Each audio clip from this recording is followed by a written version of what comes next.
Already டிஎன்பிஎஸ்சிக்கு சம்மந்தமான maths questions தான் பார்த்துட்டு வரோம். அதில் இந்த கொஸ்டின் என்ன அப்படின்னா, ஒரு எல்சிஎம் அண்ட் ஹெச்சிஎஃப்கான கான்செப்ட். ஒரு கொஸ்டினை பார்த்தோன்னே எப்படி எல்சிஎம் அண்ட் ஹெச்சிஎஃப் கண்டுபிடிக்கிறதுனா ரொம்ப ரொம்ப சிம்பிள்.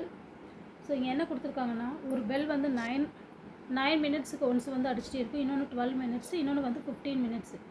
ஸோ இந்த மாதிரி அடிச்சுட்டே இருந்துச்சுன்னா 8 o'clock சேர்ந்து அடிக்குது இந்த எல்லா அலாரமுமே.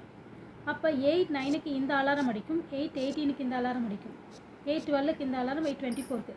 ஸோ இந்த மாதிரி ஆகிட்டே இருந்துச்சுன்னா இது மல்டிபிள்ஸில் இருக்குது. மல்டிபிள்ஸ் வந்தாலே எல்சிஎம்.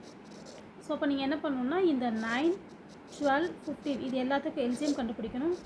ஃபஸ்ட்டு 3 டேபிள் எப்போவுமே ப்ரைம் நம்பர்ஸ் வச்சு தான் போட்டு பார்க்கணும். இதுக்கப்புறம் இதை ஸ்டாப் பண்ணிக்கலாம், ஏன்னா இது மூணுக்குமே வந்து காமன் ஃபேக்டர்ஸே இல்லை. ஸோ இதோட எல்சிஎம் வேல்யூ என்னென்னா 180. 180 60ஆல் டிவைட் பண்ணோன்னா 3 hours.